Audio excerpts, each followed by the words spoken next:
اس کی دیوانگی میں ایک خاص قسم کا سکون ہوتا ہے، اور جو مجنون ہوتا ہے وہ سکون میں نہیں رہتا، وہ بے چین و بے قرار رہتا ہے، اور مجذوب جو ہوتا ہے دیوانگی کی حالت میں بھی وہ سکون سے رہتا ہے۔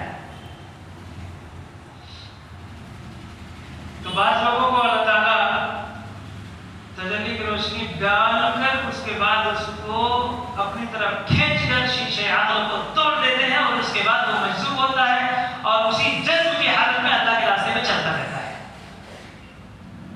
اور بعض وہ ہیں چلتے چلتے چلتے چلتے ایک ٹائم آتا ہے کہ اس کے بعد اللہ تعالیٰ کی تجلی کی روشنی ان کے اوپر جو پڑھتے پڑھتے پڑھتے پڑھتی ہے، شیشے عقل ٹوٹ جاتا ہے، اور اس کے بعد وہ اللہ والا ہو جاتا ہے، اس کو سالک مجذوب کہا جاتا ہے۔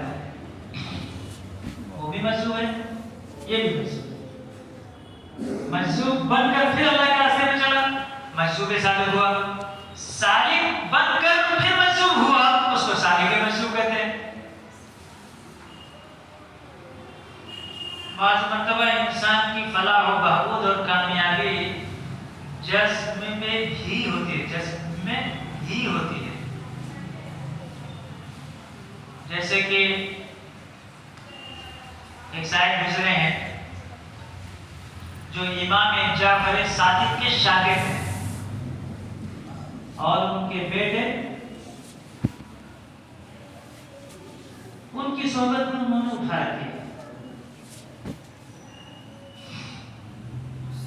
ان کا نام ہے وہب ابن منبہ، وہب ابن منبہ۔ یہ اہل بیت سے بڑی عقیدت رکھنے والوں میں سے ہیں، کافی مالدار ہیں، تاجر ہیں۔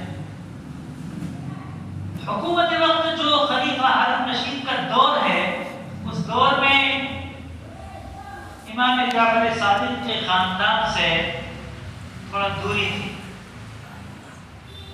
جس کی وجہ سے اس زمانے میں اگر کوئی شخص ان کی حمایت کا کچھ در پردہ اعلان بھی کیا تو خطرے سے خالی ہے۔ یہ جو صاحب ہیں وہب بن منبہ، ان کے بارے میں بھی شاہ وقت کو، حکومت وقت کو اطلاع دی گئی کہ اہل بیت سے عقیدت رکھتا ہے انسان، ان کی حمایت میں اندر اندر کچھ نہ کچھ کر رہا ہے، مسئلہ جڑا ہونے والا ہے۔ تو انہوں نے امام جعفر صادق کے صاحبزادے جو اس وقت جیل میں تھے، ان سے انہوں نے مشورہ کیا اور ٹھیکری کے اوپر کچھ خط لکھا کہ اس حالت میں جبکہ ہماری یہ حالت ہے اور ہم اہل بیت کے عقیدت مند ہیں، ہمارے اوپر کسی بھی شکل سے تلوار لٹک جائے گی دکھتا ہے، اب بچنے کا کیا راستہ ہے؟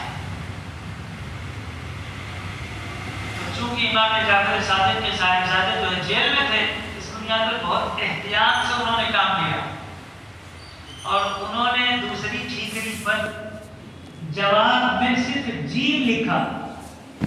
کیا لکھا؟ جیم، یعنی جے، انگلش میں جے کہیں گے، ہماری عربی کی اصطلاح میں جیم کہتے ہیں اس کو۔ جیم لکھ کر باہر گئے، یا سوراخ سے لکھتے ہیں، سمجھنا۔ دو صاحب تھے، ایک صاحب نے جیم کا مطلب نکالا کہ اگر تم اپنی عافیت اور سلامتی چاہتے ہو تو جنگل کی راہ اختیار کر لو، بچ لو، بھاگ لو، آبادی سے بھاگ لو، آبادی میں رہو گے تبھی نہ بادشاہ پکڑے گا اور اس کے سپاہی لوگ پکڑیں گے اور جیل میں لے جائیں گے، اور پھر اس کے بعد تمہاری گردن اڑائیں گے، بھاگ لو۔ یہ دوسرے صاحب جن کا نام وہب بن منبہ ہے، بڑے چلبلے، بہت خوش مزاج، بڑے بااخلاق، اہل بیت کے عقیدت مند، انہوں نے اس کا مطلب نکالا، فرمایا ہے کہ نہیں، جیم سے مراد جنگل نہیں ہے، بلکہ جیم سے مراد یہ ہے کہ اگر تم اپنی عافیت و سلامتی چاہتے ہو تو جنون اختیار کر لو۔ کیا کر لو؟ جنون، دیوانگی، جذب، پاگل پن، اس کو اختیار کر لو، بچ جاؤ گے۔ دنیا نے دیکھا بغداد کا بازار ہے، کا عالم ہے، سارے لوگ خرید و فروخت میں مشغول ہیں. ایک شخص آتا ہے جس کو دنیا وہاب بن منبہ کہتی ہے، اس کے ہاتھ میں عصا ہے، اسی عصا کو اپنی دونوں ٹانگ کے درمیان میں ڈال کر اس کو اپنا گھوڑا بنا لیتے ہیں. جیسے بچے لوگ ہوتے ہیں نا، ایک لکڑی لے لیتے ہیں اور بھاگے جاتے ہیں، یہ ہماری سواری ہے کہتے ہیں، ہماری سواری. بچپن میں سارے بچوں نے کھیلا ہے، سب دوڑتے رہتے اسی لے کر. تو وہاب بن منبہ نے اپنے عصا کو اپنے دونوں ٹانگوں کے درمیان میں ڈال کر کہنے لگے، اے چل، یہ میرا گھوڑا ہے، یہ میرا گھوڑا ہے. بچے لوگ سے کہتے ہیں یہ میری ٹرین ہے، یہ میری سواری ہے، یہ میری کار ہے، یہ میرا گھوڑا ہے، یہ میرا گدھا ہے، یہ میری بکری ہے، یہ میری گائے ہے، یہ میری بھینس ہے. بچے لوگ کھیلتے رہتے. ایسے انہوں نے بھی بچکانہ حرکتیں شروع کیا اور اسی کو باہر ہے اور سب سے کہتے ہیں دور رہو، نہیں تو میرا گھوڑا لات مار دے گا، میرا گھوڑا لات مار دے گا. تو سارے اہل بغداد نے دیکھا تو کہنے لگے ارے توبہ توبہ توبہ، اتنا بڑا مالدار، اتنا بڑا بزنس مین، اتنا بڑا آدمی کیسے دیوانہ ہو گیا؟ یہ تو پاگل ہو گیا ہے، اس کی عقل کہاں چلی گئی؟ بچوں کو مزہ آنے لگا، بچوں نے کھیل لیا. انہوں نے بچوں کو نہیں بھگایا، دوسروں کو ڈانٹتے رہے اور ایسے چلتے رہے چلتے رہے چلتے رہے چلتے رہے. بازار پورا ختم ہو گیا، مارکیٹ سے باہر نکل گئے اور کھنڈرات جہاں پر گھر گرے ہوئے تھے، چھتیں نہیں تھی، اس ویرانے کے اندر داخل ہو گئے. وہاں جا کے بیٹھے تو لوگ افسوس کھاتے تھے. کچھ لوگ ان کا پیچھا کیا اور پیچھا کرتے کرتے کرتے وہاں تک پہنچ گئے. پہنچ کر جا کر کیا لایا، کیا زندگی آپ نے اختیار کر رکھی ہے؟ چلو واپس چلو، دکان دیکھو، مکان دیکھو، بال بچوں کو دیکھو، یہ سب کیا کر رہے ہیں؟ کہ لگے خاموش رہو، یہاں میں عافیت سے ہوں، یہاں چور کا گھر نہیں، چاہے وقت حکومت کا خوف اور ڈر نہیں، کسی طرح کا کوئی غم نہیں، ہر طرح سے میں آزاد ہوں. سکون مجھ کو اسی جگہ، مجھ کو یہی رہنے دو، میں نہیں آؤں گا، چلو یہاں سے بھاگو. سب کو بھگایا، رہنے لگے. کبھی کوئی مسئلہ کسی کا کوئی پیش آ جاتا تو بچوں کے درمیان میں رہ کر بچکانہ حرکتیں کرتے ہوئے کوئی بھی مسئلہ اگر پیش آ جاتا تو اس مسئلے کو بڑی آسانی سے حل بھی کر دیتے. کہتے ہیں نا صاحب، اسی مارکیٹ میں ایک یہودی بھی رہتا تھا اور ایک مسلمان بھی بڑا اچھا خاصا مالدار تھا. تو اس نے، یہودی نے چاہا کسی طرح اس کو ذلیل کرنا، اس کو غربت کچھ آ گئی اور اس کے بعد اس نے یہودی سے قرض لیا. تو یہودی نے قرض دیتے ہوئے کہا فلاں تاریخ تک میرا قرض ادا کر دینا، نہیں تو یاد رکھ لینا میں تمہارے بدن سے 1 کلو گوشت کاٹ لوں گا. کتنا؟ 1 کلو گوشت کاٹ. تاریخ آ گئی، ادا نہ کر سکے، قاضی کے یہاں کیس ہوا. قاضی میں ہو بھائی آپ نے وعدہ کیا تھا، دیکھو فلاں فلاں گواہ ہے، اس بنیاد پر تمہارے بدن سے 1 کلو گوشت نکالا جائے گا. وہ پریشان، اور اس نے سوچا تھا میں ایسی جگہ سے کاٹوں گا کہ اس کی جان ہی لے لوں گا. یہودی کا ارادہ یہ تھا. شدہ خبر پہنچتے پہنچتے بہلول کہ وہاب بن منبہ جو دیوانے بنے تھے ان تک پہنچ گئے. آئے اور آ کر تو اس کے بعد پوچھے کیا بات ہے؟ کہنے لگا ایسی ایسی بات ہے. کہنے لگا کہ چلو مشکل ہے، چلو قاضی کے پاس گئے.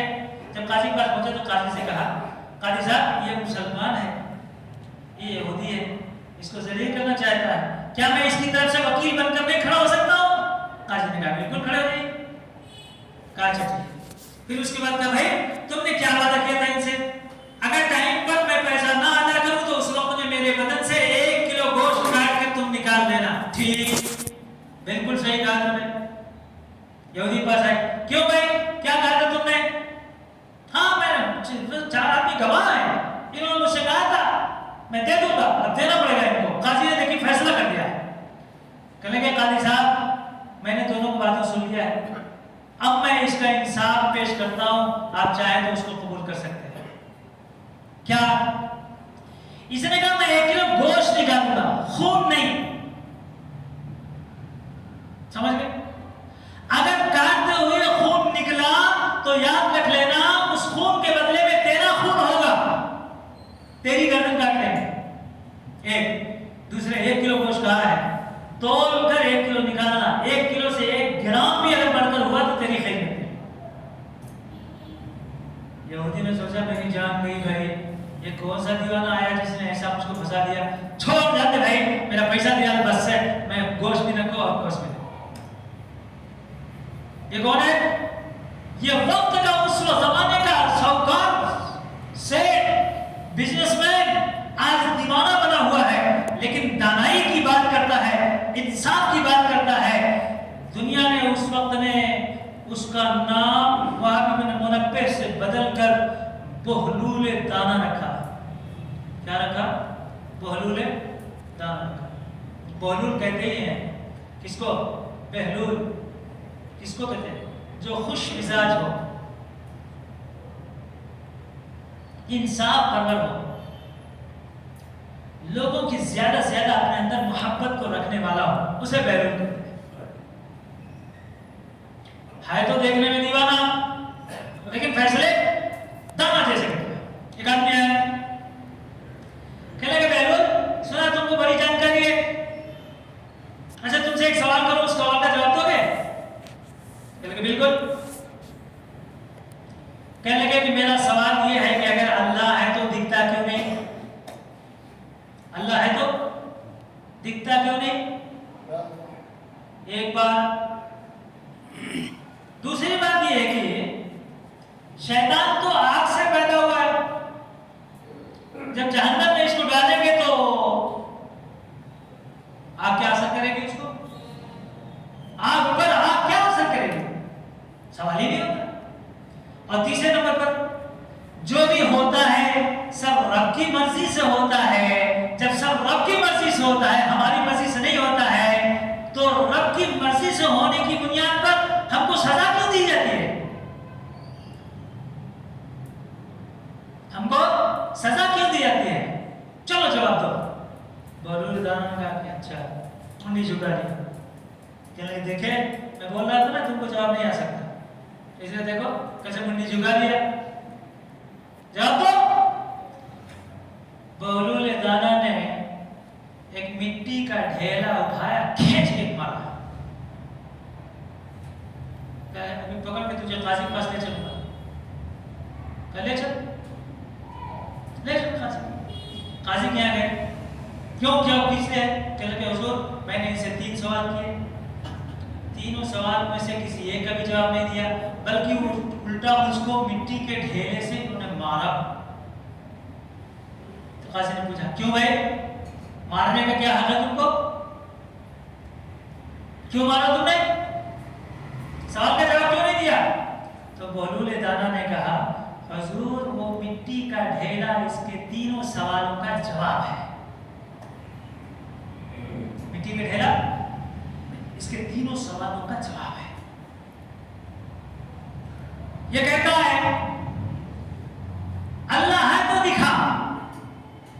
میں کہتا ہوں میں نے مارا اس کو مٹی کے ڈھیلے سے، اور اس کو چوٹ لگی، اس کو تکلیف ہو رہی ہے، اس کو بولو کہ یہ اپنی تکلیف کو دکھائے۔ یہ تکلیف دکھائے گا، میں اللہ کو دکھاؤں گا۔ اب یہاں تکلیف ہو رہی، تکلیف دکھتی ہے، کون سی ایکس رے مشین سے دکھاؤ گے بھائی؟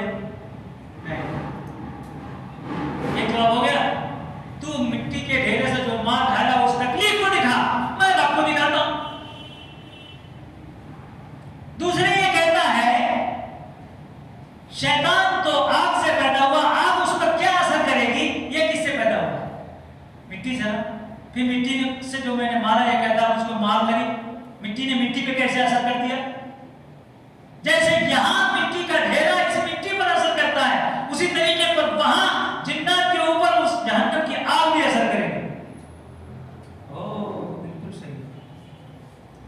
اور تیسرے نمبر پہ یہ کہتا ہے جو بھی ہوتا ہے سب رب کی مرضی سے ہوتا ہے، ہماری اس میں کوئی غلطی نہیں ہے، تو پھر ہم کو سزا کیوں؟ حضور